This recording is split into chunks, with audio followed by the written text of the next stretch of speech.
Oh, we're rolling? Welcome back to Guess the Book by its cringiest quote, where I read the most atrocious lines from some of our favorite novels that are responsible for your secondhand embarrassment and mine.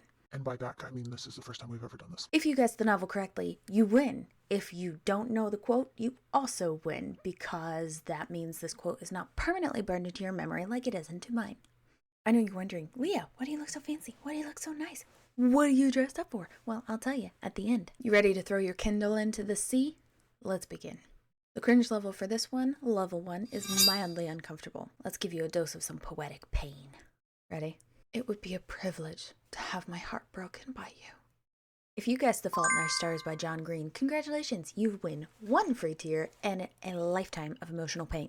This line is peak romanticized suffering. Is it dramatic? Yes. Is it the reason everyone sobbed through the last 50 pages of the book?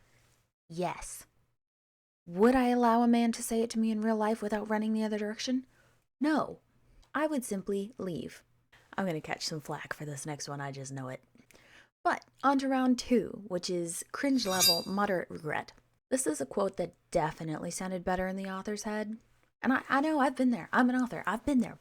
But I'm going to make eye contact when I read this one. He tasted like midnight and sin wrapped in a leather jacket. Ma'am, this is a Wendy's. If you guessed A Court of Thorns and Roses by Sarah J. Maas, you would be absolutely correct. I'm so sorry. You can now tick off your bucket list that you have read at least one book where someone's flavor is treated like a personality trait. I think we as a society need to have a conversation about why the male love interests are always compared to the aftertaste of a bad decision. On to cringe level 3, which is physically uncomfortable, if you're not already. All right, folks, brace yourselves. You are the thief I never saw coming. It might not sound bad until you realize that the title of the book is Dance of Thieves.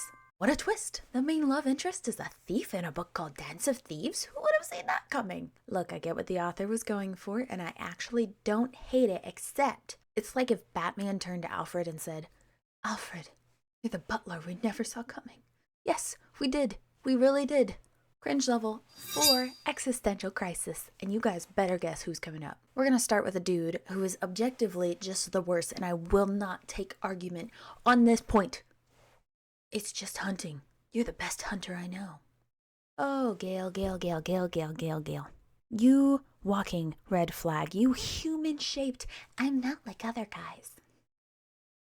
If you guessed The Hunger Games, congratulations. You might now remember that this is what Gale says to Katniss right after she volunteers herself for a death match. He really looked at his best friend who was about to be violently murdered on live television and said, You know what? You know what will make her feel better? Let's compare killing children to hunting squirrels. And then he went for it.